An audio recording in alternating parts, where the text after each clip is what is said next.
It's the biggest scam of the century. Is people selling fake mini pigs, yeah. There were some others. Coming up on the Next Gen NYC after show. I thought she said, "Are you kinky?" And I was like, "What?" I was sat. Wow. I asked for it, and God literally put it in my lap. I just don't pin Ariana for somebody who's gonna date a guy that rides horseback. I don't want to backtrack from this. She's still looking at me and telling me, like, we're gonna get back together. Because I know exactly what she wanted from me. She's like very convinced that we're stealing this idea from her. These two strip club addict buffoons coming in and taking my work. Wiping my ass with her creative vision. They tried to pitch me an idea for a club. They're just like, we need $1 million. Please do not invite me either. I don't even care. The Next Gen NYC after show starts right now. So we were floating the idea of opening a club, which Georgia was incorrectly under the impression was gonna be copying her bowling alley idea. These two idiot buffoons, strip club addict buffoons, coming in and taking my work and pawning it off as their own. Like, it's gross. She was like, my creative vision. I was like, trust me, like, they are not using your creative vision on this. Like, I can guarantee you that. Wiping my ass with her creative vision. I don't want to go to either, so please do not invite me to either. I don't even care. They tried to pitch me an idea for a club that was called Club. And I even mentioned them, I was like, is this Georgia's club idea? You officially like the name Club for the club? Yeah. Okay, cool. But it wasn't a bowling alley. Her original belief that it was taking her idea was fueled by the fact that Omar and his/my friends from Portugal, these designers, had identified a location that she was like visualizing for her club, and it was going to be the same address. I don't know if there's like the bowling alley, but it's everything else, the same venue. No leases were signed or anything yet, but Georgia obviously didn't like the fact that like the same building was gonna be used. Here's the thing with the club, I need to get straight.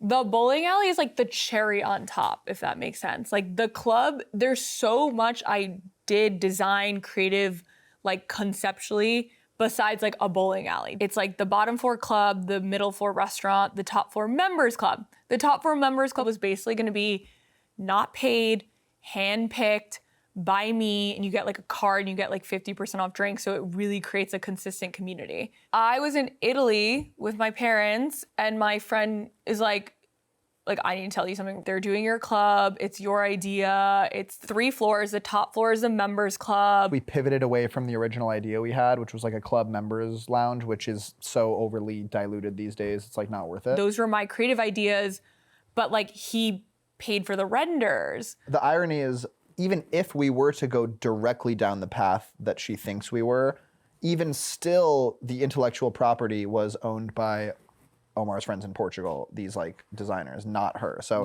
like if we wanted to open a bowling alley, we could, yeah. Just because they're not necessarily having a bowling alley doesn't mean everything else can't be the same. You know what I mean? And like taking concepts I came up with because this is my job. I spent years doing this. I have mentors in this space who have done some of the best clubs in the world. And we never decided we weren't doing it. We just broke up. That's the thing. And if you recall, he said, on camera, oh, even if we break up, you know, this is a job, we'll be professional, we can still do this. Do you have any concerns with like us working together? Like, business is business. You can't let emotion get in the way. Mind you, I've learned from this whole rigmarole, if you use the word partner, if you use the word this, there's a lot of legal connotations that come with that in New York. Technically, anything he does in the events, nightlife, club space, I am entitled to a lot of equity and compensation. But I don't know, I wanna see, energetically, it probably isn't something I wanna pursue if it's not my idea, you know what I mean? I have to see what they end up doing, if they end up doing anything, let's be honest. Because it's Charlie, I mean, he's 30 some odd years old, he's never done anything, so why do we think now is the time that's gonna change? They showed me like renderings of what the inside of the club's gonna look like. And like I entertained the idea, just kind of hear about it, just to hear what they were doing. Maybe me and Omar FaceTimed him once and spoke about it. It sounds about right. But there's no business plan, there's nothing behind it. They're just like, we need $1 million. And so I was like, well, if you can provide some kind of like this and that, like I need like at least some kind of business plan of where you're trying to go with this, then we could talk about that further, but there was never any talk further. We don't need Hudson's money. We wouldn't need investors' money, for lack of a better term. But I will draw the line in the sand of any hospitality-related venture that he and I will end up doing or may end up doing is going to be distinctly different from Georgia's idea of bowling alley club.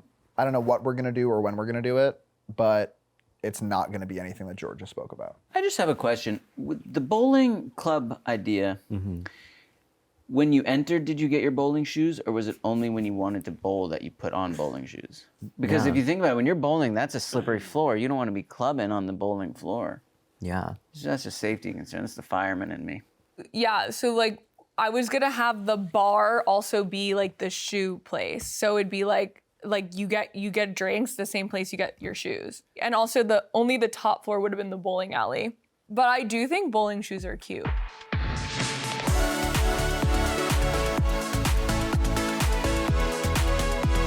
I was dying laughing because Shai like came and sat next to me and he was like trying to say something to me and I was like, Shai, like, not to be disrespectful, but please shut the up. I need to listen to what's going on here because Liam had just told me he had a crush on Ariana and he was sitting with Hudson, and on the other side of Hudson was Charlie, who like had said last year he had a crush on her or whatever.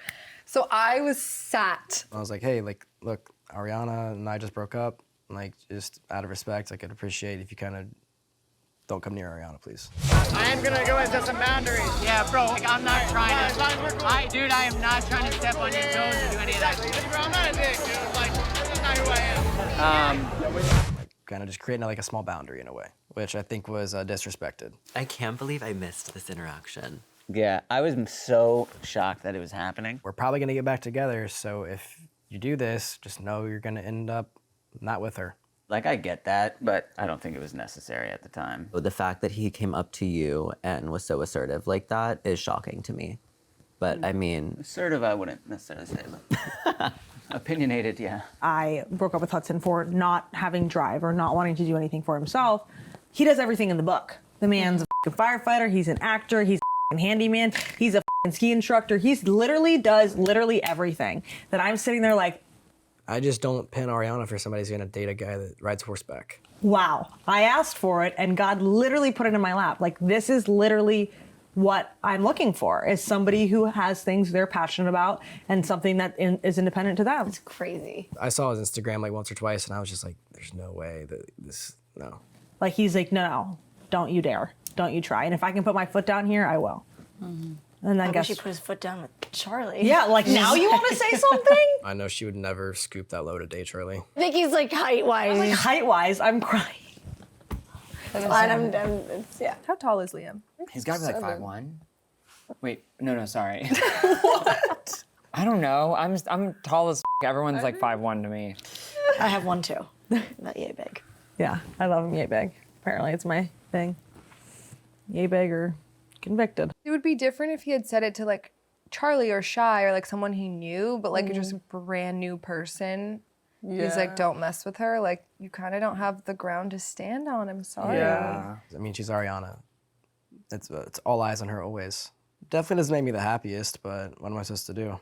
I think Hudson, in a sense, like, there's some validity to him being protective of Ariana. Like, they broke up because she wanted to experience other things. Like I feel like he always kind of like has his arm around her, like almost like he's afraid, like if he lets physically go of her, like she's gonna like disappear. The whole thing just kind of, like rubs me the wrong way. Like season 1, Hudson was like, yo, you want to talk to my girl? You got to text me first and then I'll let her know. Hudson's always been protective of Ariana. Last summer, Hudson got upset with me for like texting Ariana and he was like, if you want to talk to her, you got to go through me. I was like, that's crazy to me. Like that is a crazy thing to say to someone. You know why that's crazy? Here's my analysis on that, is because it's the girl's job to screen your calls. It's not his, like, if he feels the need to step in and Why say... is anyone screening anyone's calls? What do you think I'm calling about? Like, I'm not calling like... I mean, look, would you have Ariana? Probably. So, like, let's not gaslight Hudson, you know? Like, it's reasonable for... I can't talk about that, yeah. It's reasonable for a guy to not want his girlfriend to be hit up by guys. But what's not reasonable is for him to do anything other than say, Ariana, this makes me uncomfortable. You have to stop doing it. And then it's the ball's entirely in her court. But what happened this year is a perfect indicator of how that relationship wasn't like that, where he didn't feel comfortable telling her, can you stop speaking to Shy? Because he probably knew she wasn't going to stop. I appreciate when if I'm in a relationship, I have friends who are girls, like I'm allowed to still hang out with them and see them. Like that should be fine. Yeah, but not the other way around. I think it should be equal both ways. Okay. What's the next question? See how you feel when you get a girlfriend. I've had a girlfriend. I know, but yeah, did it work out? Yeah, it worked that way. Yeah, okay. It worked that way. I think it helped. You know, Ava was the one that kind of got me to break up with my girlfriend, Loki. Because she gave me some advice, and I was like, wow, that's fair, that's true. She was like, sounds like you're not happy. You should leave your girlfriend. And I was like, wow, like someone that I barely know just said that to me. Like, maybe I should listen to that. I love this girl. No. I just know our feet are all over the internet. Yeah, that's true. You two single-handedly are tracking everybody's feet this season. Ava, your Wikifeet is insane. You're back on her Wikifeet? It's insane. It's like people screenshot your feet and post it online. I just looked at Gia. Gia has a lot. Gia has 150, right? Like that goes on for pages. Let's do Ariana. 4.99. I'm making a coffee table book of all the Next Gen NYC cast feet. That's actually not a bad idea. That would do really well. Yeah, I was just gonna say. An artistic approach. Yeah. We get real artsy with it. Film, 35 millimeter. Dibs, guys. I'm not personally a foot person. I want your photo to be you kneading sourdough with my your feet. Wait, that's so good. That's what it's called, right? Kneading? That's what cats do. Do they do that? Yeah. Like when they're comfy, and they're you're not a cat guy? I like dogs more, but... Yeah, me too. Did your feet end up online? No, I don't think so. It was on Reddit. The photos of it on Reddit. So there are whole threads? No, not just my feet, but they talk about my feet on Reddit. I am on Reddit a lot, just like it is so true that you can have the most niche question or problem or curiosity and someone's asked it on Reddit. Like Gen Alpha terms, but literally anytime I have a question, that's my source of news is Reddit. Or okay, when I was rewatching The Sopranos, every single scene I'd be like, what is the meaning of this? What is the metaphor? What is the meaning? And Sopranos Reddit is crazy. It is so detailed. So I'd be this really niche scene. There's a 100 comment thread about it. So cool. What are the Gen Alpha terms that you learned about? I really just recall skibbity and Ohio and Riz, I think. But the only place you can find information what does skibbity mean? What are the Gen Alpha terms? Is Reddit. Okay, I was just looking up on Reddit, how are Gen Alpha memes different than Gen Z memes? And they're totally different. I'm finding out the kids, the real kids, they're gatekeeping memes now. They're no, this is my niche meme. So they don't share memes with each other is a big one. And then it's all AI memes. They're all just watching AI generated memes to the point where people in the comments were we need to rise up and fight for human created memes. The kids are literally rise up for human created memes. Swear.